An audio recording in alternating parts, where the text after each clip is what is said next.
ke-10. Aku berlindung kepada Allah jauh dari godaan syaitan yang terkutuk. Dengan nama Allah yang Maha Pengasih lagi Maha Penyayang.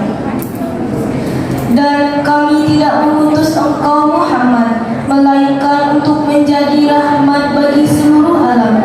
A'udzu billahi minasy syaithanir rajim. Bismillahirrahmanirrahim.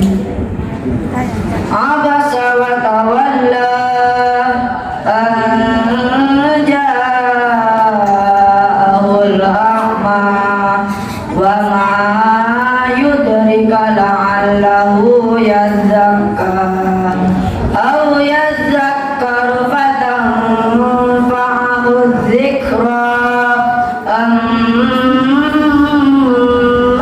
man istaghna sa'nu yughni wujuhun yawma idzin musfirah dahikatum mustabsirah wa wujuhun yawma idzin 'alaiha ghabarah tarhaquha qatarah ulaika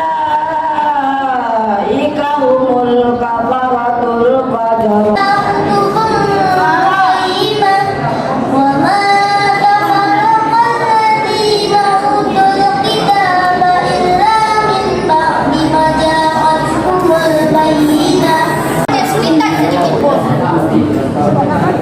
Ibunda Nabi besar Muhammad Sallallahu Alaihi Wasallam berkata, saat ia melahirkan anaknya itu, ia tidak mendapatkan kesulitan.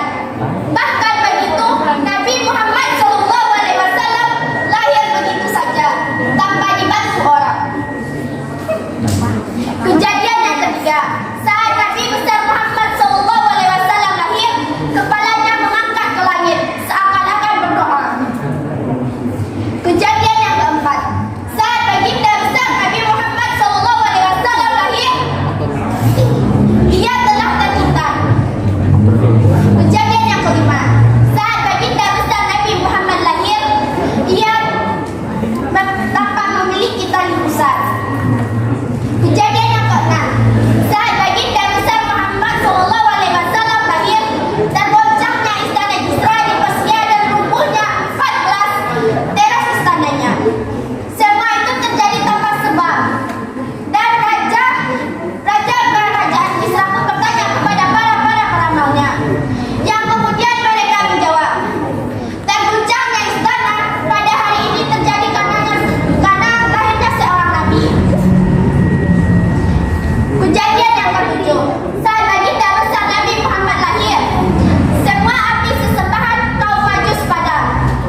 Kaum ini biasanya menyembah api di beberapa titik di Persia. Semenjak kelahiran Nabi, semua api itu pun padam. Meskipun mereka mencoba untuk menghidupkannya, tetapi itu mustahil. Kejadian yang kedelapan, saat baginda besar Nabi Muhammad Sallallahu Alaihi Wasallam lahir, semua air sungai Sawa pun surut. Sungai ini sering ditaruh tebal, airnya yang sering disucikan. Tetapi setelah kelahiran baginda besar Nabi Muhammad Sallallahu Alaihi Wasallam, sungai itu mengering, airnya pun hilang hingga sungai itu sekarang dilupakan. Sekarang ada sejarah di setiap pemimpin negara yang menggunakan disebut di situ. Disitulah Abdul Muthalib dapat ilham dari Allah. Ini anak kasih nama Muhammad. Baru dia Muhammad. Dia keluar dari Ka'bah, keluar. Kemudian dia jalan ke depan, namanya di Makom Ibrahim. Makom Ibrahim itu tapak kaki Nabi Ibrahim. Kalau sekarang kayak bulan kayak lampu. Kalau zaman Nabi itu petangguh katanya. Jadi jalanlah Abdul Muthalib lantai 1, 2, 3, 4 yang ke anakku tinggi-tinggi. Dia ke nama Ismuhu Muhammad. Namanya Muhammad. Karena saking bahagianya orang Arab lahirnya Nabi, termasuk Abu Lahab. Abu Lahab paling bahagia lahirnya Nabi. Dibebaskan budak perempuannya namanya Suhaibah. Disuruhlah Suwaibah untuk mengasuh Nabi Muhammad. Nabi Muhammad besar, kemudian turun ayat tabbat yada abi lahabin. Satu-satunya orang di zaman Nabi ketika Nabi masih hidup dicap menjadi ahli neraka dan dia masih hidup, namanya Abu Lahab. Tuh, ayat itu turun Abu Lahab masih hidup, distempel ahli neraka ketika masih hidup. Ustaz lama berpikir, cobalah Abu Jahal ini pura-pura masuk Islam, ya kan?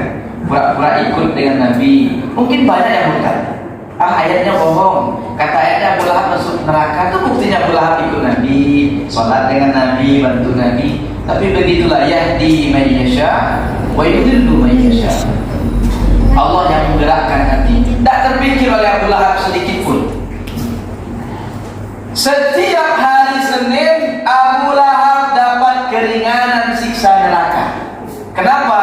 Karena dia pernah berbahagia dengan lahirnya Nabi. Kalau Abu Lahab ahli neraka pernah bahagia dengan lahir Nabi, diringankan siksa nerakanya. Apalagi kita yang insya Allah masuk surga, merayakan Maulid Nabi, maka sudah selayaknya kita sepayung panji dengan Nabi Muhammad. Sallu ala Nabi sallallahu alaihi wasallam.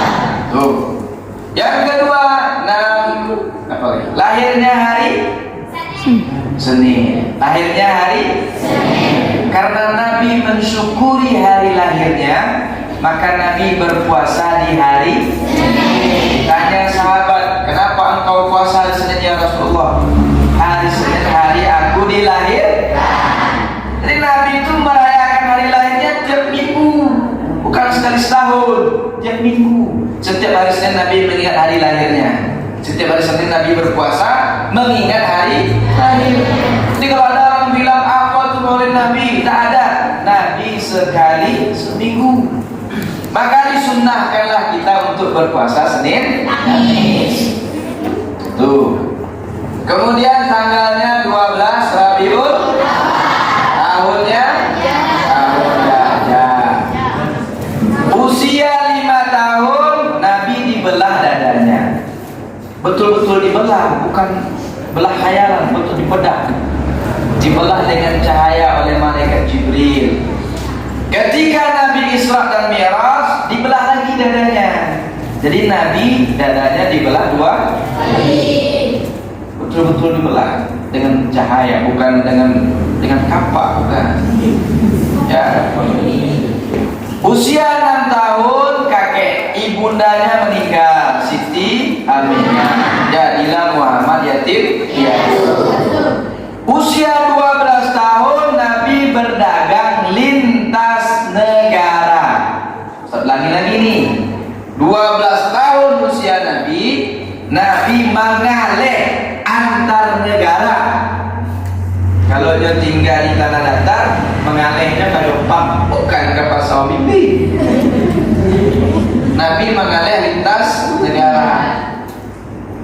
Usia 20 tahun Nabi ikut perang. Nah, itu hebat. Ikut 20 tahun kita inti.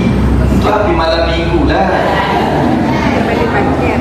Untung bukan Ustaz Ahmad. Kalau Ustaz Ahmad tembak, zaman Belanda lah ya tembak. Usia 20 tahun Nabi berperang. Bukan bacakan di sekolah, bukan basyara jualan konstruksi. Ada apa itu? Jualan siang. La ilaha illallah. Bukan digini-gini kan untuk ikut lompat Ustaz Islam Muslim. Ibu lari sampai ke situ Pak. Kenapa tak lari sampai ke mana? Habis lihat dari sini. Nah, baga itu bukan di penampilan, baga itu di mental.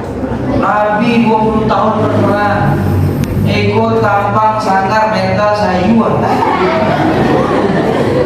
Jangan, udah biarlah tampang kita tampang biasa aja. Tapi kok dicari jaga orang papan pulang.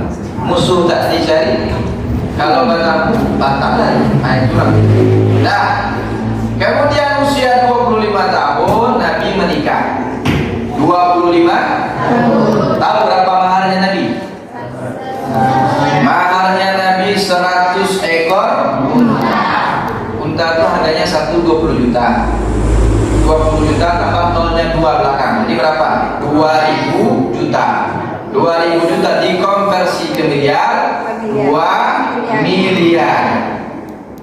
Nabi usia 25 menikah, maharnya 2 miliar. Pertanyaan Ustaz, Nabi miskin atau kaya? Miskin atau kaya? Kaya atau miskin? Jadi kalau ada yang bilang Nabi miskin, hajar. Mahal Ustaz. Jadi umat Nabi itu kaya, 2 miliar loh maharnya. Luar biasa. Kapan Nabi mulai habis hartanya?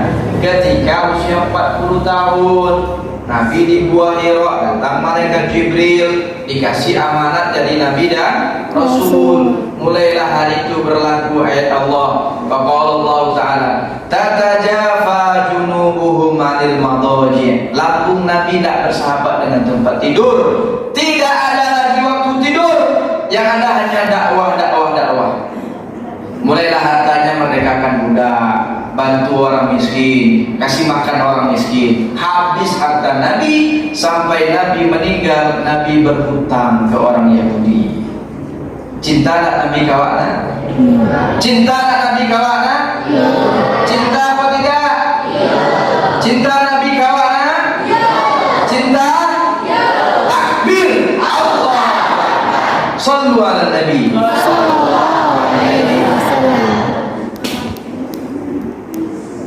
Satu-satunya Nabi yang rela miskin untuk umatnya hanya Nabi Muhammad. Bayangkan Ustaz, berhutang meninggal hanya karena cinta kepada kita. Coba kalau Nabi Muhammad tak dilahirkan, anda tahulah kalau Raja Meliku tidak. Maka banyak-banyak bersolawat kepada Rasulullah. Allahumma sholli ala Sayyidina Muhammad wa ala alihi Sayyidina Muhammad. Usia 53 Nabi hijrah ke Madinah. Diusir orang kampungnya. Belum jauh Nabi meninggalkan kota Mekah. Dipandang kota Mekah dengan mata sayup-sayup, hati menangis. Agak Nabi sambil mengecek ke Ka'bah, ke Mekah. Kalaulah ambo dak diusir dek orang di situ, takkan kau tinggal Mekah. Begitu Nabi mencintai Mekah al-Mukarramah. Aku anak Ustaz terniatlah bayi haji, bayi umroh. Jangan bayi kata Nyomu Tiara malam ibu itu sih kemana itu? Kalau gini kemana banyak baru? Makan kayu yang balik itu perlu Pak dia cek dulu. Pak dia tidak tahu loh. Usia 63 tahun, manusia yang paling mulia itu meninggalnya hari Senin, tanggal 12 Rabiul Awal juga.